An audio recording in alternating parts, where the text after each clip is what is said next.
오늘 말씀은 요한복음 10장 말씀입니다. 10장 22절부터 9절까지 말씀인데 22절부터 39절 말씀 읽어보도록 하겠습니다. 22절부터 30절까지 제가 한 절 읽고 여러분들 한 절 읽고 이렇게 교독으로 읽도록 하겠습니다. 예루살렘의 수전절이 이르니 때는 겨울이라. 예수께서 성전한 솔로몬 행각에서 거니시니 유대인들이 에워싸고 이르되 당신이 언제까지나 우리의 마음을 유혹하게 하려 하나이까? 그리스도이면 밝히 말씀하소서 하니 예수께서 대답하시되 내가 너희에게 말하였을 때 믿지 아니하는도다. 내가 내 아버지의 이름으로 행하는 일들이 나를 증거하는 것이거늘 너희가 내 양이 아니므로 믿지 아니하는도다. 내 양은 내 음성을 들으며 나는 그들을 알며 그들은 나를 따르느니라. 내가 그들에게 영생을 주노니 영원히 멸망하지 아니할 것이요 또 그들을 내 손에서 빼앗을 자가 없느니라. 그들을 주신 내 아버지는 만물보다 크심에 아무도 아버지 손에서 빼앗을 수 없느니라. 나와 아버지는 하나이니라 하신대. 유대인들이 다시 돌을 들어 치려 하거늘 예수께서 대답하시되 내가 아버지로 말미암아 여러 가지 선한 일로 너희에게 보였거늘 그 중에 어떤 일로 나를 돌로 치려 하느냐? 유대인들이 대답하되 선한 일로 말미암아 우리가 너를 돌로 치려는 것이 아니라 신성 모독으로 인함이니 내가 사람이 되어 자칭 하나님이라 함이로라. 예수께서 이르시되 너희 율법에 기록된 바 내가 너희를 신이라 하였노라 하지 아니하였느냐? 성경은 피하지 못하느니 하나님의 말씀을 받은 사람들을 신이라 하셨거든. 하물며 아버지께서 거룩하게 하사 세상에 보내신 자가 나는 하나님의 아들이라 하는 것으로 너희가 어찌 신성 모독이라 하느냐? 만일 내가 내 아버지의 일을 행하지 아니하거든 나를 믿지 말려니와 내가 행하거든 나를 믿지 아니할지라도 그 이름 믿으라. 그러면 너희가 아버지께서 내 안에 계시고 내가 아버지 안에 있음을 깨달아 알리라 하시니.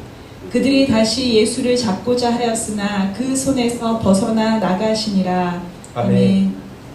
오늘 22절 10장 이제 초반절 말씀은 지난주 말씀은 말씀과 또 이어서 22절부터 42절까지 말씀이 나옵니다. 22절부터 보면 첫 번째 절에 이제 수전절에 대해서 나옵니다. 수전절이 또 예루살렘에서 또 예수님이 직접 이 명절을 지키러 올라오셨다고 이 언급으로부터 시작해서 또 이 말씀이 전개됩니다. 수전절에 대해서는 이제 제가 잠시 후에 어떤 명절인지에 대해서 제가 말씀드리는데 오늘 말씀에서도 유대인들과 예수님이 유대인들이 예수님에게 당신이 메시아가 맞습니까? 그리스도가 맞습니까? 라고 계속해서 요구하고 질문하고 묻고 따지는 장면이 나옵니다. 이 장면이 이전부터 계속 빌드업 되어 오는 장면이 예수님이 그리스도신 것도 같은데 또 메시아인 것 같은데 메시아 아닌 거 행동하는 것만 아닌 것 같고 그래서 이들에게 너무 헷갈리는 거예요.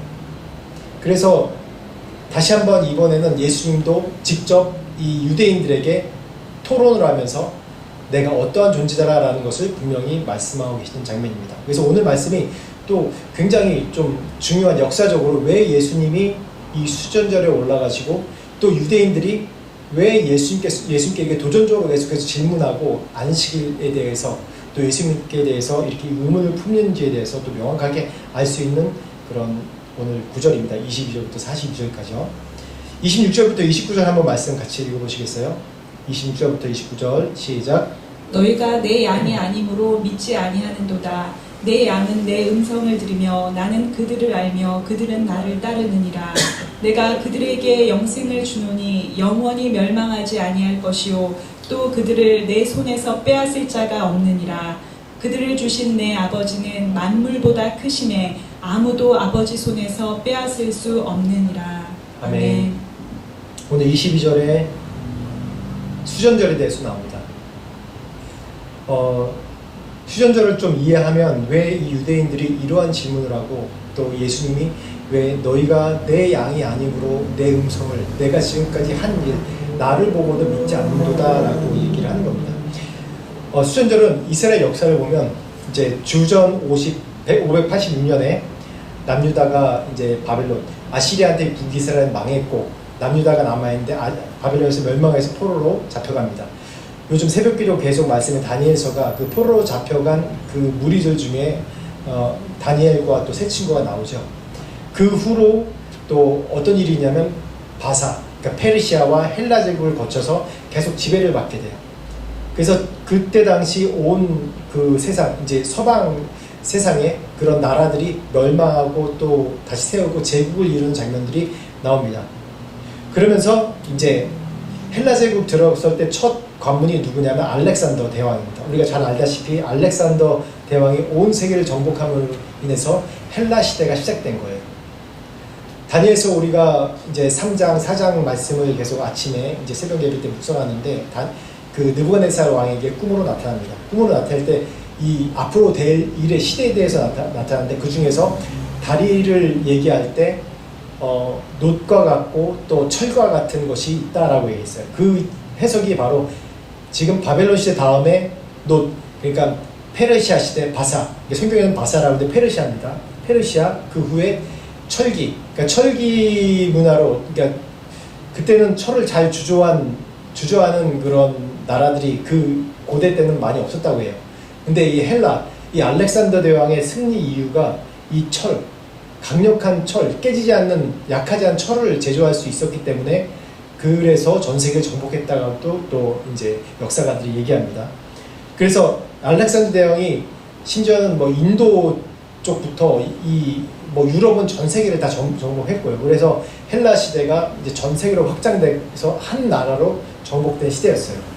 근데 우리가 역사를 통해서 잘 알다시피 알렉산더가 금세 죽었습니다. 몇 살? 30대죠. 30대 초반에 죽었어요. 죽으면서 그 큰 나라를 이제 다스리지 못해서 그 밑에 있는 사람들이, 장군들이 4조각으로 나라가 나눠집니다. 그 중에서 우리가 이 성경 역사의 중심인 이 유대 지방을 다스리는 나라가 프톨레미 왕조가 그 나라를 지배했습니다. 근데 이 4개 왕국 중에 프톨레미 왕조가 지배하는 그 지역은 그래도 비교적으로 종교적으로 좀 이렇게 자유로웠어요. 근데 그 종교적으로 자유로운 반면에 어떤 일이 있었냐면 또 그 다음에 지배했던 왕들을 보면 어떤 왕은 굉장히 종교적으로 억압을 하고 자신의 헬라, 그러니까 자신의 뭐 제우스, 그리스 신화를 믿게 하려고 이제 박해를 했던 장면들이 나와요. 그래서 그때 당시에 어떤 일이 있었냐면 대제사장의 직권을 사고 파는 일들이 있었어요. 거기를 지배하던 그 왕이 이제 대제사장을 임명하는 권한을 자신이 직접 임명해요. 대제사장은 누가 임명합니까? 임명하는 게 없죠. 블러드를 따라서, 혈육을 따라서 아론의 계보로 계속 내려오는 게 대제사장이에요. 근데 이때 그게 깨진 거예요. 왜냐하면 이스라엘의, 이 유다의 가장 돈이 많은 곳이 어디냐면 예루살렘이에요. 예루살렘 성전. 온 백성들이 1년에 한 번씩 대속제일에 모여서 또 그 전에도 계속 속죄 예배 드리면서 계속 이제 그곳에 예물을 드리고 하면서 그곳에 제일 돈이 많이 모인다는 걸 이 지배하는 왕조가 알기 때문에 대제사장을 자기 마음대로 주무를 수 있는 사람들을 세워놓은 거예요. 그래서 그 안에도 또 매점매석하는, 또 대제사장을 매점매석하는 그런 일들이 있어가지고 또 다른 사람이 또 대제사장 되고 또 대제사장이 2명씩이나 되기도 하고 그런 일들이 계속 역사적으로 그 이후로 이어져 왔어요. 그 시대가 이제 성경에 나오지 않은 400년 시대, 예수님 오시기 전까지 400년, 바벨론 포로 이후에 400년 시대가 성경에 나오지 않아요. 그래서 그 시기가 성경적으로 이제 성경의 암흑기, 그러니까 구속의 암흑기라고도 얘기하고 유다인들은 뭐라고 하냐면 마카비 시대라고도 얘기를 합니다. 마카비 얘기 들어보셨을 겁니다. 마카비 전서 후서가 있어서 외경의 마카비서를 또 다루기도 해요. 그래서 이 수선절이 어떻게 해서 생겨났냐면 이런 시대적인 배경에서 주전 334년에 그 168년에 안티오커스 4세라는 그런 왕이 예루살렘 성전에 제우스 신상을 세우고 또 제우스 신상 앞에 돼지의 피로 돼지로 예물을 드리게 했어요. 강제로. 그걸 강요했어요. 이스라엘은 그 전부터 내려오던 하나님께 예배드리는 그 성경에서 어떻게 제사 의식을 하든지 정확하게 나와 있어요.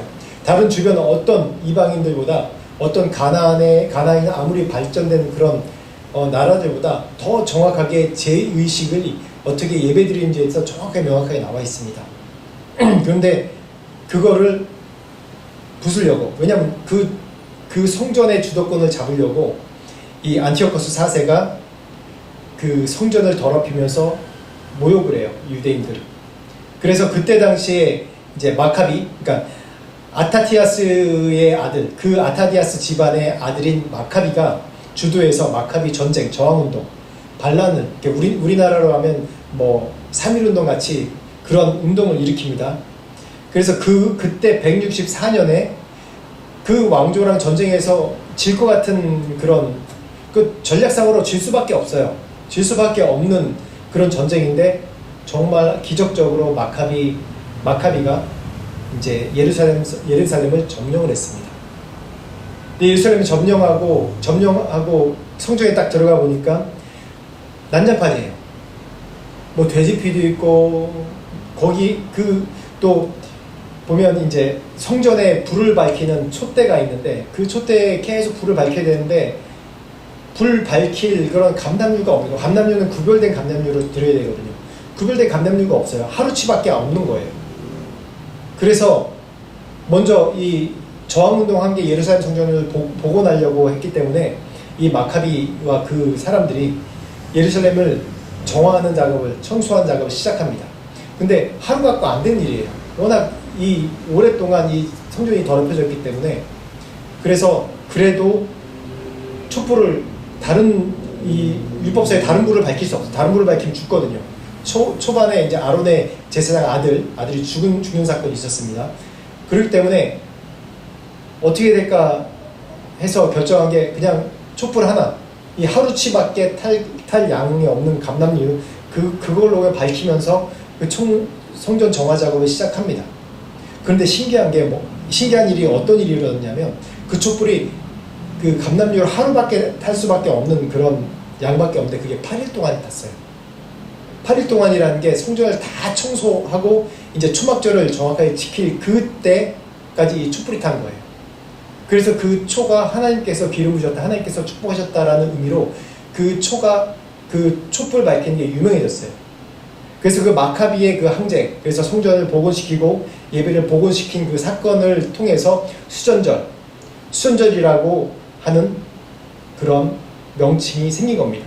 이 성경의 모세오경에 모세가 제정한 그런 이 명절이 이거 말고 또 하나 있어요. 뭐죠? 부림절이 있습니다. 부림절이 어떤 사건입니까? 그 에스더가 온 민족을 다 멸망시킬 그런 그 왕이 그 조서를 내렸는데 에스더의 죽음은 죽으리라 하면서 왕에게 가서 이제 그 말한 그 사건으로 인해서 또 그 조서가 모든 유대인들 죽을 수밖에 없는 사건을 구한 사건이 바로 불임절, 그걸 기념하기 위한 거죠. 그런데 이 수전절은 이 성전 복원된 이 사건을 기념하기 위해서 생긴 겁니다. 근데 여기 보면 이 촛불, 감람류로 돼 하루밖에 탈 수 없는 그 촛불, 이렇게 생겼습니다. 하루밖에 탈 수 없는 그 촛불이 8일 동안 탄 그런 그 의미를 부여하고자 이 촛불을 그 이후로 이제 축제 때 이 수전절에 이제 붙일 8일간 수전절이 있습니다. 왜 8일간이냐면 제가 방금 얘기한 것처럼 성전을 정화시킨 8일 동안 이 일이 시작됐어요. 그래서 저희 가운데 타고 있는 저 불이 샤마쉬라고 합니다. 이걸 처음에 가운데 불을 붙이고 그 다음에 옆에 불을 이렇게 계속 나눠서 붙이는 거예요. 날마다. 그래서 이 9개 촛불을 이렇게 다 붙이는 건데 이 의미가 어떤 의미냐면 또 빛의 축제라는 그런 의미가 있어요. 인도에 보면 11월 달 정도, 10월 말 11월 달에 또 디왈리라는 불의 축제가 있듯이 또 이런 비슷한 불의 축제가 있어요. 이 축제가 12월 달에 행해지는 것입니다. 11월, 10월 정도. 근데 이 샤마시가 또 어떠한 의미로 유대인들에게 이 수전절에 말씀하냐면 이 빛으로 오신다는 거, 거룩한 빛으로 오신다는 말씀이에요. 예수님께서 이 땅에 오실 때 뭐로 왔죠? 우리가 요한복음 1장, 2장 말씀에 계속 나온 것처럼 예수님께서 이 세상에 뭘로 오셨다고 얘기하셨어요? 말씀으로 오시고 빛으로 오셨다고 말씀하십니다. 그리고 이 샤마쉬가 정말 중요한 게 뭐냐면 이 촛불 하나를 세우는 걸로 해서 계속 하루하루 옆으로 이제 촛불을 붙여가는데 바로 이 의미가 유대인, 이스라엘이 이 샤마쉬가 된다는 겁니다. 이 촛불로 인해서 온 열방 가운데 빛을 비추라는 그런 의미예요. 이 샤마시라는 의미가 또 우리에게도 해당되죠. 우리가 예수 그리스도 믿는 나로 인해서 예수 그리스도 믿으면 그 예수 그리스도를 믿는 그 은혜가 전파되게 돼 있어요. 그런 의미로 또 이 샤마시라는 의미를 붙입니다.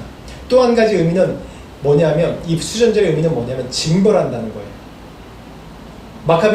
마카비를 통해서 이 이방신을 섬기는 그 사람들이 예루살렘 다시 회복되고 이방신을 섬긴 사람 다 쫓아내고 다시 복원되는 것처럼 다시 하나님께 예수 그리스도께서 메시아가 다시 와서 너희를 징벌하고 또한 복원시킨다는 그런 의미로 됩니다. 그런 의미에서 오늘 말씀을 이제 수전절에 예수님께서 예루살렘 성전으로 올라갔다는 것에 대해서 말씀이 시작되는 겁니다.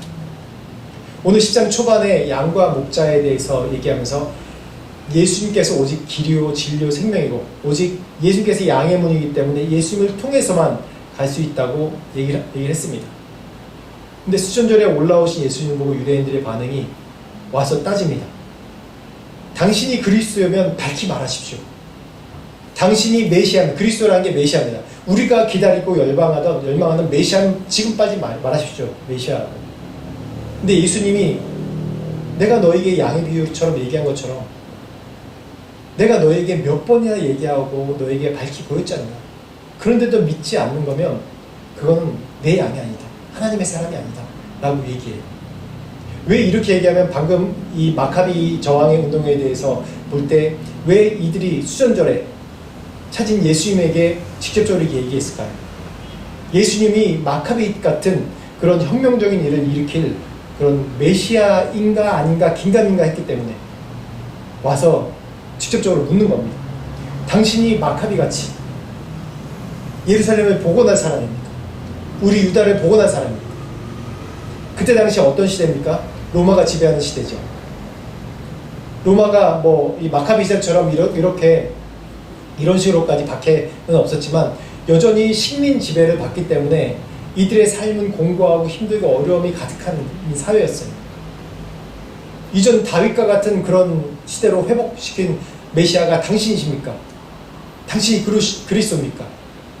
여태까지 한 일 보면 출애굽 때 모세가 했던 기적과 같은 일들이 모세 시대 때 봤던 우리가 말씀으로만 봤던 그런 기적이 당신을 통해서 계속해서 나타났는데 왜 당신은 이 세상을 지금 이렇게 이방인에게 지배당하는 이 세상을 왜 회복시키지 않습니까? 마카비같이 예루살렘을 복원하고 이스라엘을 복원할 그런 메시아입니까? 라고 단도직입적으로 직선적으로 질문하는 겁니다. 직선적으로. 이 얘기는 여태까지 예수님을 대항했던 이 사람들에게 조금이나마 희망의 불씨가 있기 때문에 예수님께 다가와서 얘기했어요. 근데 뭐가 문제죠? 이들 안에 세워졌던 자기 자신만의 툴, 메시아라면 이래야 된다는 자신만의 툴이 있기 때문에 예수님을 메시아라고 받아들이지 못했던 거예요. 왜냐하면 오랫동안 이 어그러진 하나님을 섬기지만 자신의 열심으로 섬겼던, 그래서 자신의 열심으로 섬겼기 때문에 율법조차도 잘못 해석했던 그런 실수가 계속 있기 때문에 이들은 예수님이 직접 예수님을 보고도 그걸 알지 못했어요. 그래서 어떤 일로 예수님을 반대합니까? 30절 31절 한번 읽어보시겠어요? 시작. 나와 아버지는 하나이니라 하신데 유대인들이 다시 돌을 들어 치려 하거늘. 아멘. 여기서 돌로 치려고 합니다. 왜 돌로 치려고 하죠? 왜 돌로 치려고 하냐면 나와 아버지는 하나이니라 라고 할 때 어떤 느낌이 드세요? 우리는 지금 예수님을 하나님으로 알고 있기 때문에 별 부담감이 없는데 그때 당시 제가 방금 이 분위기를 말씀드렸죠. 마카비 시대, 이 암흑의 400년 시대에 기다리던 이 사람들, 100년 전에 마카비 시대를 통해서 잠깐이나마 성전 복원의 그런 기적을 맛봤던 이 사람들, 그걸 기념하기 위해서 수전절을 제정하고 그걸 기념하기 위해서 8일 동안 이렇게 예배드렸던 사람들, 그 수전절에 찾으신 예수님을 향해서 당신이 메시아면 좀 얘기해 주십시오 얘기할 때 예수님이 너희는 내가 그렇게 얘기하는데도 듣지 못하는 거야. 그러면서 30절에 마지막으로 딱 한마디 하세요. 나와 아버지는 하나이라 라고 얘기할 때 이 사람들이 그 자리에 돌로 치려고 합니다. 왜 그럴까요? 신성모독입니다. 신성모독입니다. 레위기 24장에 보면 여호와의 이름을 모독하면 어떻게 하라고요? 반드시 죽일지니 회중들이 다 돌로 쳐 죽이라고 했어요. 돌로 쳐 죽이라고 이렇게 분명히 얘기합니다. 그만큼 하나님의 이름을 들먹이는 자, 율법을 지키지 않는 자는 돌로 쳐 죽이는 그런 일이 이들에게는 하나님께 대한 열심입니다. 32절, 33절 한번 보시겠어요? 시작. 예수께서 대답하시되 내가 아버지로 말미암아 여러 가지 선한 일로 너희에게 보였거늘 그 중에 어떤 일로 나를 돌로 치려 하느냐. 유대인들이 대답하되 선한 일로 말미암아 우리가 너를 돌로 치려는 것이 아니라 신성 모독으로 인함이니 내가 사람이 되어 자칭 하나님이라 함이로라. 그렇죠. 여기 또 분명하게 얘기합니다. 뭐라고요? 신성 모독. 제목이 신성 모독이라고. 내가 사람이 되어 자칭 뭐라고요? 하나님이라고 네가 선포하고 다닌다. 때문에 신성 모독이라고 하는 겁니다. 이 32절에 보면 유대인들에겐 지금 예수님께 다가온 유대인들에게는 예수님께서 그동안 어떠한 일을 행하셨든지 그것이 아무것도 들어오지 않은 거예요. 예수님이 메시아라는 확신은 이사야서 말씀에 나왔듯이 장지민이 눈 뜨고 죽은 자가 살아나 오병이의 기적이 일어나 이전에 없었던 그런 아무리 뛰어난 선지자라도 행하지 못했던 그런 기적들, 많은 선지자들이 예언했던 그런 기적들이 분명히 예수님 통해서 나타난 것을 봤는데도 불구하고 뭐라고 그래요? 어떤 일? 유대인들이 대답하되 선한 일로 말미암아 너를 돌로 치려는 것이 아니라 신성모독으로 인함이라 라고 해요. 이게 굉장히 말에 이게 이 안에 약점이 있는 거예요. 예수님께서 모든 행하신 행위와 가르침 그런 것들로 인해서 예수님을 판단하는 것이 아니라 딱 한 가지 신성모독 하는 거. 내가 나와 아버지는 하나님은 하나님이라 얘기했던 그런 신성모독으로 친다는 거예요. 또 신성모독 얘기가 또 나옵니다. 이 전에 5장 말씀 한번 읽어보시겠어요? 16절부터 18절 시작. 그러므로 안식일에 이러한 일을 행하신다 하여 유대인들이 예수를 박해하게 된지라. 예수께서 그들에게 이르시되 내 아버지께서 이제까지 일하시니 나도 일한다 하시네. 유대인들이 이로 말미암아 더욱 예수를 죽이고자 하니 이는 안식일을 범할 뿐만 아니라 하나님을 자기의 친아버지라 하여 자기를 하나님과 동등으로 삼으심이로라. 여기서 또 안식일에 대해서 나오죠. 안식일과 또 안식일에 대해서 반박하니까 예수님이 뭐라고 해요? 아버지께서 일하시니 나도 일한다. 유대인들이 얘기할 때 이 얘기 듣는 자체가 안식일도 범할 뿐더러 자기가 하나님이래. 이게 너무 유대인들에게는 마음에 이게 들지 않은 거예요. 자기가 신이면 우리는 뭐야? 어떻게 보면 유대인들 이 사고방식 속에는 좀 죄송한 표현인데 미친 사람이에요. 미친 사람. 광기에 있는 사람인 거예요. 광기에 있는 사람. 이렇게 보는 이유 중에서 하나가 이들에게 딱 들어박혀 있던 자신의 사고방식, 자신의 뭐 여러 말씀 가운데 나오지만 어떻게 보면 자신의 기득권을 유지하기 위한 자기의 사고방식, 깨지 않은 사고방식. 마카비같이 개혁하려고 하는 것도 이제는 유대인 위주, 자신의 위주로 모든 상황을 바꿔버리려고 하는 그런 자기중심적인 이기적인 마음. 그 눈으로 모든 세계, 모든 상황, 지금 이 시대를 바라보니까 그렇게밖에 해석이 될 수 없는 거예요. 우리가 말씀을 해석하고 말씀을 내가 받아들이고 나에게 주신 말씀을 깨달을 때는 내 이 상황을 좀 멀리 떨어져서 3자의 입장인 4자, 5자 입장에서 그 상황을 몇 번이고 봐야 돼요.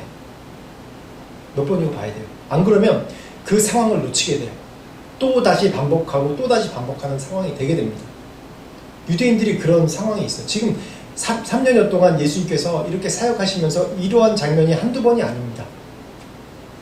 근데 이 상황을 다 보면서 분명히 이 상황을 보면서 유대인들은 여전히 똑같은 안식일을 범했고 네가 하나님의 동등다고 얘기하기 때문에 넌 신성모독이다. 네가 하나님 아들이라고 얘기했다.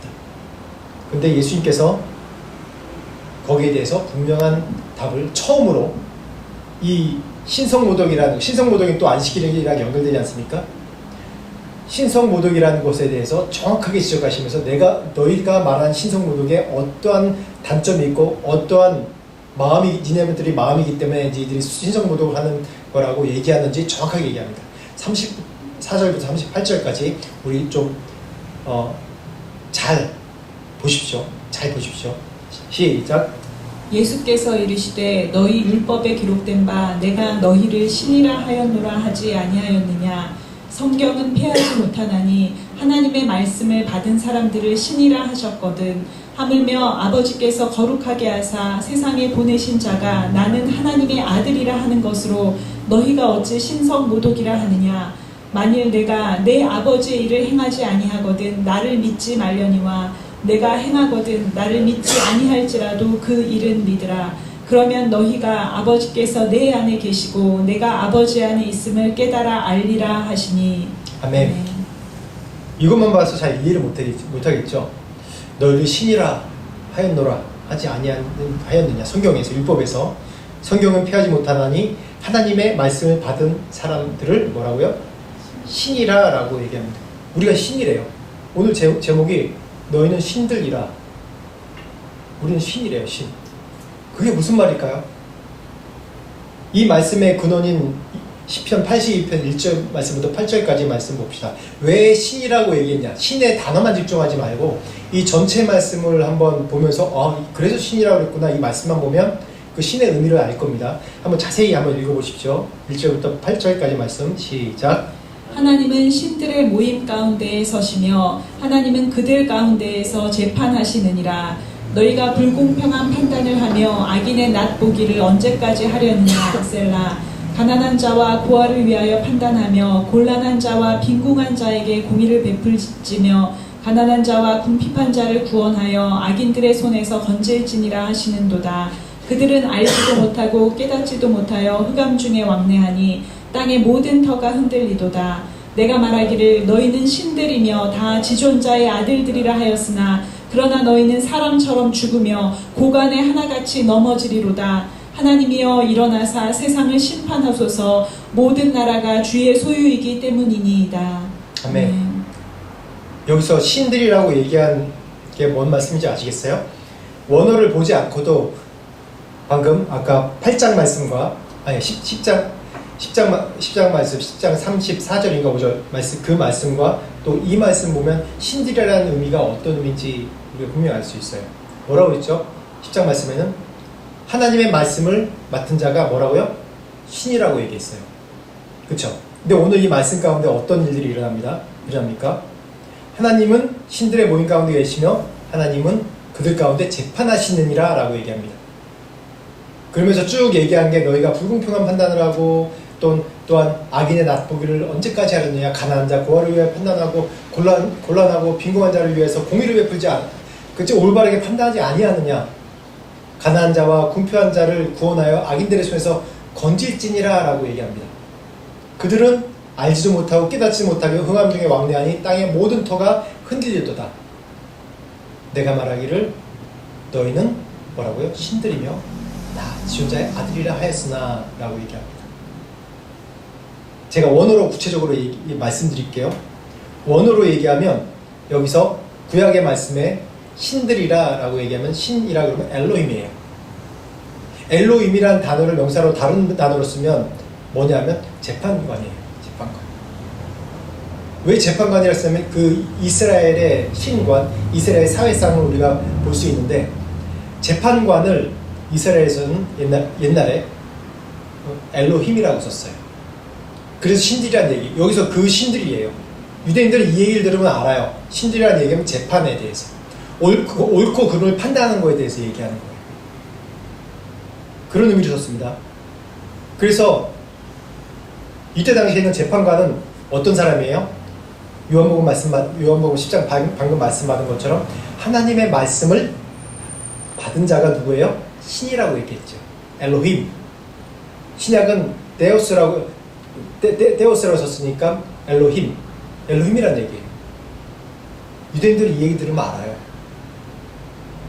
신들이라 얘기한 거는, 내가 엘로힘이라고 너에게 얘기한 거는 그 신이 아니라 내가 하나님의 말씀을 맡은 자로서 내가 너에게 하나님의 일을 행하고 하나님의 선한 일을 행하고 하나님을 대신하여서 내가 이것 가운데 기적을 행하고 말씀을 주고 너에게 행하는데, 너희는 계속해서 나에게 질문하는 것이 이 세상을 바꾸고 개혁하고 먹을 것을 주고 그런 신으로 계속 나를 얘기하느냐, 나를 계속 부르느냐 라고 얘기하는 거예요. 너무 이게 명확하지 않습니까? 이게 유대인 이스라엘의 재판을 보면 옳고 그름을 판단하는 것은 누구요? 하나님의 말씀을 맡은 자, 그 사람이 공정하게 판단할 수 있다고 해요. 실제로 그렇습니다. 요즘 세상 보면 다 그렇잖아요. 뭐 우리나라도 그렇고 미국도 그렇고 온 세계가 다 마찬가지예요. 세상에서 제일 공정한 사람이 재판관이라고 스스로 얘기합니다. 근데 저는 그렇지 않다고 생각해요. 분명히. 아무리 사람의 한계가 있어요. 인간의 한계가 있기 때문에, 공부하는 사람은, 우리가 알다시피 공부만 한 사람은, 이 법만 공부한 사람은 그 법의 논리에 함몰되어 있어서 법이 얼마나 많습니까? 코에 걸면 코걸이, 귀에 걸면 귀걸이, 이 세상 보면 다 그런 게 있잖아요. 분명히 우리가 상식적으로는 이건 불법이에요. 잘못된 거예요. 근데 그걸 다르게 끼워 맞추면 이걸 합법으로 만들 수 있어요. 제가 요즘 빠져서 보는 미드가 있는데, 슈츠라는 벌써 한 15년 전에 나온 그런 미국 드라마인데, 좀 영어 공부를 좀 디벨롭하기 위해서 보기 시작했는데 너무 재밌는 거예요. 근데 슈츠에서 보면 변호사나 재판관이나, 우리나라 뭐 법정 그런 드라마도 그래요. 재판관이나 그 안에 양심에 따라서 올바로 판단한, 그 안에 진리가 없으면 이 치우쳐서 판단해요. 자신의 소견에 따라서, 법을 이용해서. 왜냐? 법은 마음대로 끼워 맞출 수 있는 부분들이 많기 때문에, 여지가 많기 때문에. 그래서 구약에는 지혜로운 게 뭐냐면, 하나님의 말씀을 맡은 자가 엘로힘이라 하나님과 동일한 단어 쓴 거. 엘로힘이라는 단어는 구약, 정말 이스라엘 백성은 엘로힘이라는 단어는 함부로 쓸 수 없는 단어예요. 근데 엘로힘이라고 얘기한 건 하나님의 말씀을 대언하는 사람이라고 믿었기 때문에. 왜? 우리 인간이 왜 선악과를 먹었습니까? 선악과가 뭐예요? 선과 악을 구분할 수 있는 그런 지혜가, 하나님 같은 지혜가 나에게 올 것 같다고 생각했기 때문에 선악과를 깨물어 먹었습니다. 그래서 실제로 선악을 분별하죠. 분별합니다. 근데 그 뭐가 선인지 뭐가 악인지 분별을 못하죠. 그래서 그것을 인해서 악이 우리 가운데 온 거예요. 우리가 늘 다투고 싸우는 게 뭡니까? 뭐가 선이고 뭐가 악이고 뭐가 나에게 유익하고 유익하지 않고, 그걸로 계속 싸우지 않습니까? 싸우는 거 다 보세요. 내 안에 갈등 있고 고민 있고 그런 것도 보세요. 거의 다 그런 것들이에요. 다. 선악을 판단할 수 있는 건 누구예요? 하나님밖에 없어요. 있어요. 나도 못하고 재판관도 올바로 못해요. 그래서 하나님께서 이스라엘 나라를 세우실 때, 재판관을 주실 때 하나님의 말씀을 맡은 자, 지혜로운 자, 공의로운 자, 사사롭지 않은 자를 세우신 거예요. 그래서 오늘 말씀 가운데 신이라고 얘기할 때 뭐냐면 하나님의 말씀을 맡은 자예요. 즉 시대상으로 다시 얘기하면, 너희가 유대인이고 너희가 예수님께 상대했던 자들이 누구냐면 바리새인, 제사장, 대제사장들이 예수님을 반대하고 예수님 십자가에 못 박지 않았습니까? 그 사람들이 누굽니까?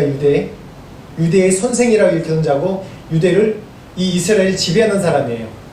누구보다도 말씀을 잘 알고 말씀을 잘 해석하는 사람이에요. 그런데 어떻게 살았어요? 그 사람들이? 말씀대로 살았습니까? 아니에요. 말씀대로 안 살았습니다. 자신의 유익에 따라서, 자신의 욕심에 따라서, 자신의 세상에서 영달하는, 잘 되고 잘 먹고 잘 사는 걸 위해서 살았던 사람들이에요. 그렇기 때문에 예수님께서 오셨을 때 당신이 메시아냐고, 메시아라도 예수님 십자가에 못 박으셨을 거예요. 메시아라고 나팔 불고 다녀도 이 사람들은 분명히 예수님 십자가에 못 박았어요. 부인하면서 온갖 법 조항을 드러내면서 안식일을 범했기 때문에 메시아가 아니다. 메시아는 하나님이 안식일을 지정했는데 왜 메시아라면, 진정한 메시아라면 안식일을 범하느냐, 그것부터 물건들이면서 안 했을 거예요.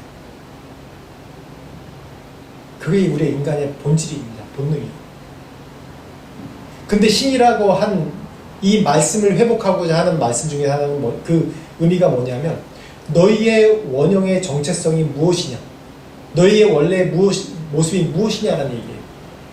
너희는 신의 아들이라. 너희 신이라 얘기한 건 뭐냐면, 우리의 원래 정체성이 뭡니까? 하나님의 아들이지 않습니까? 에덴 동산 우리 창조하실 때 누구 모습으로, 누구 형상으로 창조하셨어요? 하나님의 모습으로 창조하셨어요. 그게 우리의 원래 모습이에요. 우리가 하나님처럼 선악간을 분별하고자 선악과를 따먹고 나서 우리가 이렇게 된 거예요. 우리의 원래 모습을 잃어버린 거예요. 그래서 이 말씀을 잘못 해석하면, 요즘 이 말씀을 통해 잘못 해석하면 내가 지금 정말 하나님처럼 전지전능한 신이라고 생각하는 거예요. 우리는 하나님, 신에 대해서 얘기할 때 우리 인간이 죄인이기 때문에 어떻게 생각하냐면, 신의 성품에 대해서 얘기할 때 뭐냐면 거룩이에요. 거룩. 전지전능한 게 일이 아니라 거룩입니다. 거룩함의 신의 성품이에요. 마지막 말씀 한번 볼까요? 오늘 마지막 말씀인데 베드로서 1장 4절에서 7절 말씀 보겠습니다. 시작.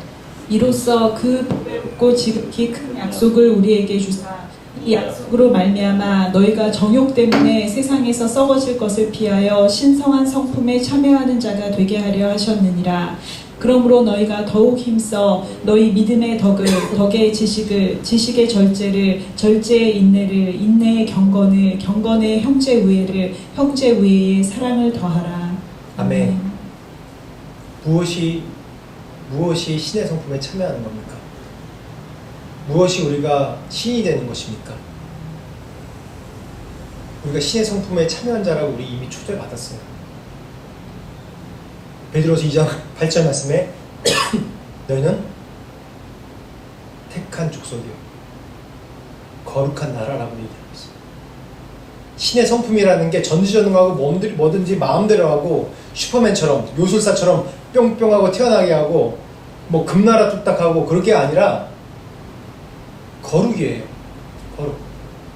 우리 신이 되는 게 거룩이에요. 뭐냐면 거룩이라는 게 잘못 알고 있어요. 사람들이 거룩하다 그러면 뭔가 내 안에 막 광채를 내려고 그러고, 아니면 목소리도 할렐루야 이러면서 그게 거룩인 줄 알아요.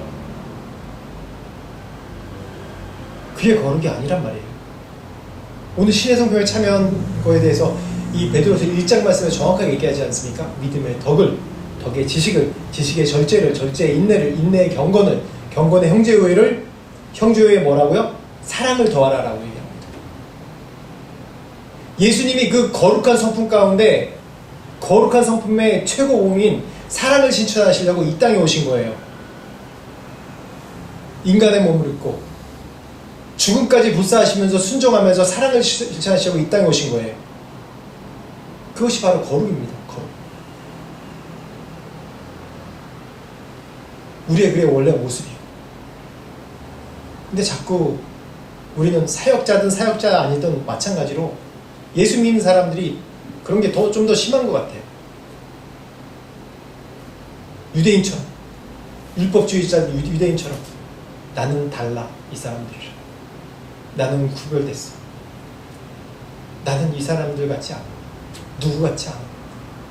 교회 내에서도 싸우고 그런 것들이, 저 사람은 성품이 아직 덜 돼서, 믿은 지 얼마 안 돼서. 그래서 교회 분열이 나는 거예요. 누가 옳다, 누가 선하다, 누가 악하다, 누가 먼저 했다, 나쁘다. 그런 일들이 교회에서 일어나는 거죠. 신의 성품을 참여해. 우리는 모두 신입니다. 엘로힘이라고 부르는 자들이에요. 왜? 하나님의 말씀을 맡은 자이기 때문에. 구약에는 정해진 자가 재판관이었지만 엘로힘이라 부르는 사람이 지금 신약시대 때는 더욱 우리에게 그런 모든 사람에게 그런 거룩한 성품에 참여할 당위성과 정확한 하나님이 그 예수 그리스도의 성품에 참여하라고 명령하셨어요. 명령입니다. 권유가 아니라 선택된 사람이 아니라 모두가 우리가 그 신의 성품에 참여한 사람이에요. 우리 모두를 신이라고 말씀하셨어요. 신의 성품에 참여한 자. 그런 사람이 어떤 사람입니까? 하나님의 말씀을 맡은 자. 또 오늘 이 베드로서 1장 4절 7절 말씀처럼 신의 성품에 참여한 자가 무엇입니까? 더욱 힘써서 믿음의 덕의 지식의 절제의 인내의 경건의 형제의 사랑을 더하는 그런 믿음이 우리 가운데 실천되어야 됩니다. 여러분, 하나님 말씀 맡은 자입니다.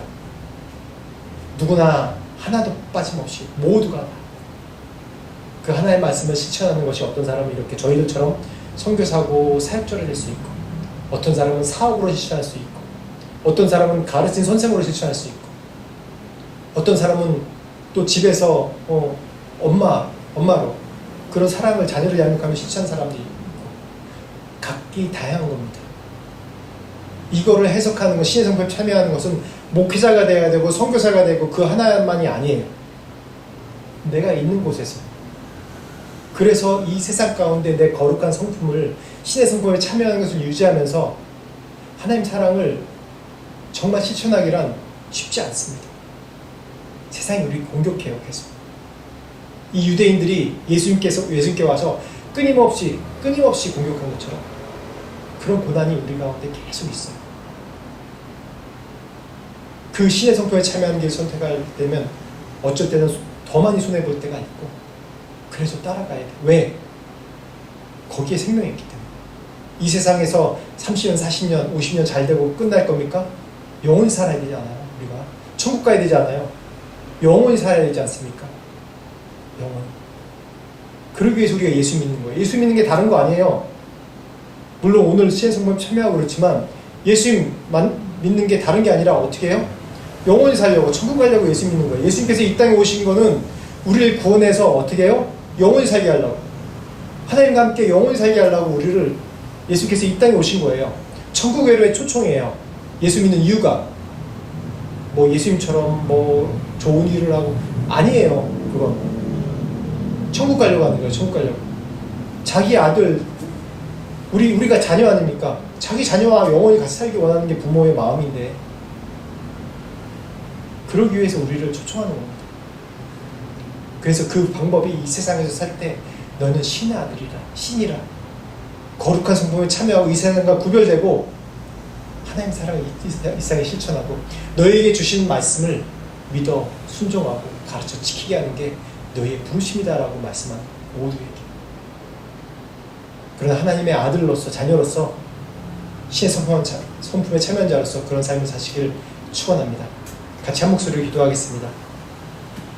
오늘 깨달은 말씀이 있다면 우리를 신의 성품에 참여하는 자, 신이라 말씀하시고 말씀을 맡은 자가 신이라고 말씀하신 것처럼 하나님, 우리가 이 세상에 살면서 어떠한 마음으로 살아야 됩니까? 하나님, 지금 나에게 있는 고난과 고민과 또한 이 세상과 타협하는 것이 무엇입니까? 주님 앞에 내려놓고 참으로 거룩한 구별된 성품에 참여하며 신의 성품에 참여하며 그 말씀을 실천자가 되게 해달라고 같이 한 목소리로 우리 기도하겠습니다. 하나님 아버지, 감사합니다. 하나님, 오늘 말씀을 통해서 하나님 주시는 감사합니다. 하나님, 우리는 연약합니다. 늘 넘어집니다. 늘 쓰러집니다. 하나님, 늘 세상의 그런 모든 것 가운데 타협하고 하나님 고개 숙일 수밖에 없고 넘어질 수밖에 없습니다. 하나님, 그렇지만 계속해서 우리를 깨닫게 하시고 하나님 신의 성품에 참여하시게 하시고 주님께 나올 수 있는 믿음과 은혜를 주시옵소서. 하나님, 늘 쓰러질 때도 많지만은 그때마다 이겨나게 하시고 쓰러질 때마다 사단이 참수하며 너는 어쩔 수 없다라고 참수하며 우리를 더 넘어뜨리게 하지 못하게 하지만 그때마다 쉽게 돌아와서 우리의 원래의 모습, 신의 성품에 참여, 하나님의 자녀로서 하나님 주의 말씀대로 살기 위해서 기도하며 노력하며 주께 드리는 저희들의 삶이 될 수 있도록 축복하여 주시옵소서. 기도하겠습니다. 하나님 아버지 감사합니다. 오늘 말씀을 통해서 하나님 우리에게 너는 신들이라라고 말씀하셔서 감사합니다.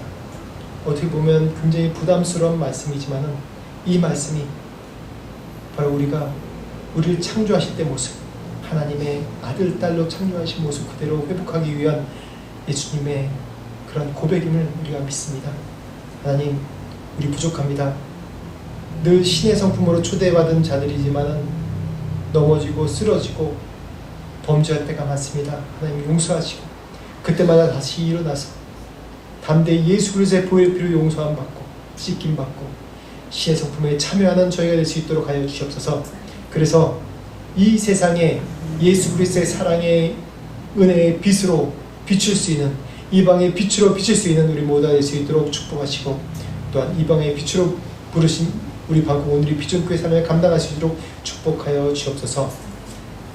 지금은 우리 주 예수 그리스도의 은혜와 하나님 아버지의 무한하신 사랑과 성령님의 감화감동 역사하시니 신의 성품에 참여하기로 부르심받은 모든 자들에게, 그 말씀을 맡은 모든 자들에게, 그 말씀대로 따르기로 순종하기로 결정한 모든 자들에게 지금부터 영원토록 함께 하시기를 간절히 축원하옵나이다.